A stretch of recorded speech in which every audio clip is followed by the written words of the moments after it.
বলো অর্চি, কথা বলো। তুমি চুপ করে আছো কেন? কথা বলো। তোমার কি দায়? তোমার বন্ধু এখন লায়ক হয়ে গেছে না? সে নিজেকে মনে করছে মহা মাতব্বর।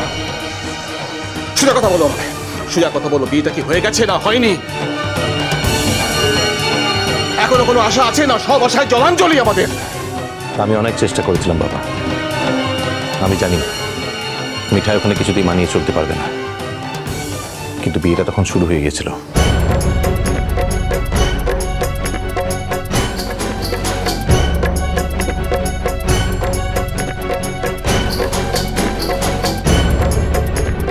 তবু আমি সিঁদুর দানটা আটকাতে চেয়েছিলাম, কিন্তু মিঠাই এত অসভ্য, এত ডেসপারেট হয়ে গেছে যে আমার কথাও কিছুতেই শুনল না।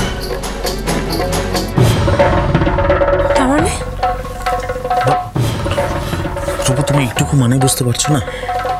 আমি তো এটা প্রথম থেকে গেস করেছিলাম। না না, ওর যদি এই বিয়েটা করারই ছিল তাহলে আগের বিয়েতে রাজি হলো কেন? ও যদি রাজি না হতো তাহলে তাহলে তো এত হেনস্থা হতো না। ওকে বা আমাদেরকে কাউকে এতটা অপমানিত বা অসম্মানিত হতো না আর্য। কি রুচি!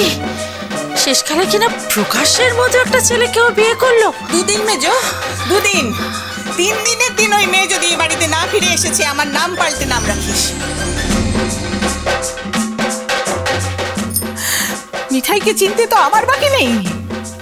এই সংসারে কোনো দিন কুটোটি নেড়ে দুটো করতে দিইনি ওকে। সব সময় আমাদের আল্লাদে আল্লাদে তিনি মানুষ হয়েছেন। একটু কোনোদিন যদি কারেন্ট চলে গেছে, ওরে বাপরে গরম গরম গরম লাগছে, গরম লাগছে, কে বলতো? হ্যাঁ, ওই মিঠাই তো।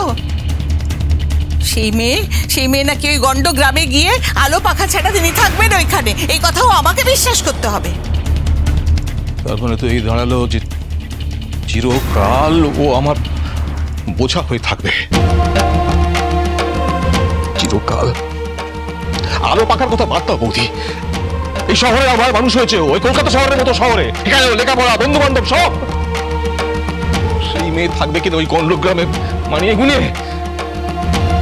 ও কি করে মানিয়ে গুছিয়ে থাকবে সেটা বড় কথা নয়। বড় কথা হলো আমরা এখন লোক সমাজে মুখটা দেখাবো কি করে? কি বলবো লোককে? কার সাথে বিয়ে দিলাম মেয়ে? ছি ছি ছি ছি, বলার মুখ রাখলো না আমাদের। ছি, কত বড় ব্লান্ডার করে ফেললো মিঠাই। ও যে এতটা ছেলে মানুষই করতে পারে আমি সত্যি স্বপ্নেও ভাবতে পারিনি, স্বপ্নেও না। তার মানে তো লোকে এখন ওই একটাই কথা বলবে যে তাহলে তো সব ঠিকই ছিল তলে তলে। ওই বিয়ের দিন কাউকে কিছু না বলে সে মেয়ে পালিয়ে গেল। আর গেল তো গেল সেই প্রকাশের কাছে পলাশবনিতে। তার মানে কি? তার মানে তলায় তলায় একটা ষাট ছিল বই কি? কি আশ্চর্য মা! সাজবা দিদি বলেছিল না যে প্রকাশ ওকে বিয়ের দিন ফোন করেছিল? আর তোমার মনে নেই ওই আইবুড়ো ভাতের দিন চিনিকে দিয়ে কি সব কাপড় টাপড় পাঠালো? প্রকাশ নিজে বাড়িতে ঢুকলো না, কিন্তু এগুলো তো পাঠালো।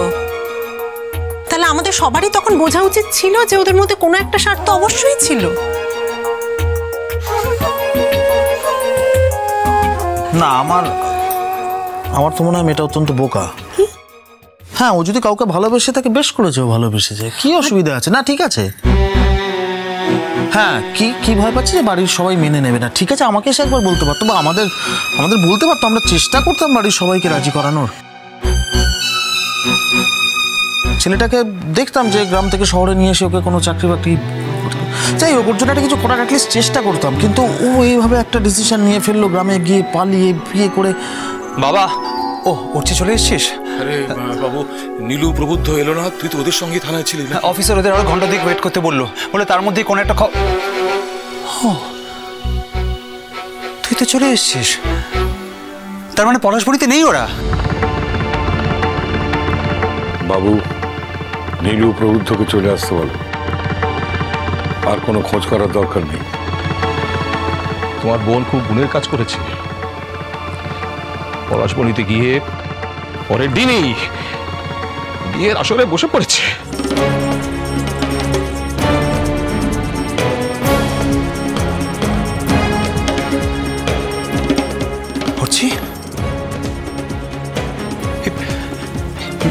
মেজকামন এসব কি বলছে? আমি অন্তত আমার জীবনে ওই মেয়েটার সঙ্গে আর কোনো সম্পর্ক রাখবো না। Enough of it. বলছি, আমি কোনো কথা তোমাদের এই আলোচনার মধ্যে বলবো না, এটা ঠিক করে রেখেছিলাম, কিন্তু এত কথা তোমরা বলছো যে তোমাদের বাড়ির একান্ত ব্যাপার হলেও আমাকে মন্তব্য করতে হচ্ছে। হ্যাঁ বলুন তো, আপনাদের প্রবলেমটা কোথায়? মানেটা খুব সহজ।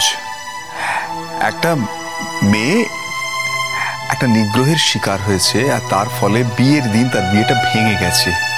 এই অপমানিত জীবন নিয়ে সে কোথায় যাবে? একমাত্র যে তাকে ভালোবাসে, সে ভালোবাসার মানুষের কাছে যেতে পারে, তাই সে গেছে। তো ভুলটা কোথায়? আমার মতে মিঠাই সঠিক কাজ করেছে। এখন তুমি এই কথা বলছো তমজিৎ, এখন বলছো?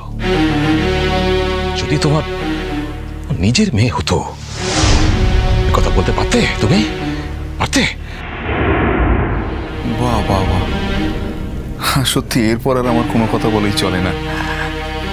এটা যদি অন্য কোনো সময় বলতেন তাহলে আঘাত হিসেবে নিতাম, কিন্তু এখন আপনারা মানসিক বিপর্যয়ের মধ্যে রয়েছেন, সো এই অনুযোগটাকে আমায় সামলে নিতে হচ্ছে। রাগ করবেন না ভাই নতুন ঠাকুরপো, আমরা তো আমাদের মেয়েকে জানি, সে কোথায় কতটা মানিয়ে চলতে পারে সেটা আমাদের থেকে বেশি কেউ বুঝবে না। না না না বৌদি, আপনার সঙ্গে এ ব্যাপারে আমি একমত হতে পারলাম না, আমায় দয়া করে ক্ষমা করে দেবেন। আপনারা মেয়েরা যে কোনো রকম জটিল পরিস্থিতিকে মানিয়ে চলতে পারেন, সেই সহজাত ক্ষমতা আপনাদের আছে। সেই ক্ষমতাকে আমি বিশ্বাস করি, সেই ক্ষমতাকে আমি শ্রদ্ধা করি। তাছাড়া আপনি কি গ্যারান্টি দিয়ে বলতে পারেন যে আজ যদি আমাদের মিঠাই তার এই অপমানিত জীবনটা মেনে নিয়ে আপনাদের উপর নির্ভর করতো, আপনারা কি করতেন? পরবর্তীকালে তার আর একটা বিয়ের আয়োজন করতেন। সেখানে যে এই ছবিটা পৌঁছে যেত না এমন কথা নয়। সেই ছবি পাওয়ার পরে ওই ভদ্রলোকেরা এই ভদ্রলোকেদের মতন এই বিয়েটা ভেঙে দিয়ে চলে যেত না। এটা কি আপনি হলফ করে বলতে পারেন? না, তা হয়তো পারি না, কিন্তু বিয়ে করা ছাড়া ওর যে আর অন্য কোনো গতি হতো না এমন তো নয়। ও তো আরো আরো অনেক লেখাপড়া করতে পারতো, অন্য কিছু কাজকর্মের চেষ্টা করতে পারতো, তাই নয় কি? কেন হঠাৎ ও ওর স্বাভাবিক জীবনের ছন্দটা বাদ দিয়ে ও জীবনে চলা শুরু করবে কেন? কি অপরাধ ওর? কতিপয় দুর্বৃত্ত ওর সঙ্গে অসৎ ব্যবহার করেছে, তার দায় ওর। ও কি করবে? ও কি করতে পারে?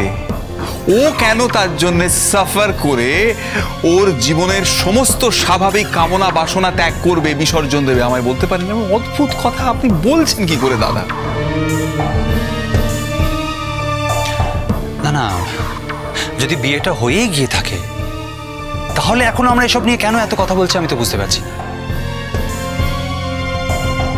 ওর যদি মনে হয় যে ও বিয়েটা করে ভালো থাকবে, ওর যদি সেই বিশ্বাস থাকে, তাহলে দেখাই যাক না। ও কখনো ভালো থাকতে পারে না, থাকবে না, কারণ ওর জন্য শুধু শুধু আমার আর বাহার রিলেশনটা নষ্ট হচ্ছে, আর ভবিষ্যতে হবে, এই আমি নিজের চোখে দেখতে পাচ্ছি। না, আমি তোর এই কথাটা মানতে পারছি না। উঠছি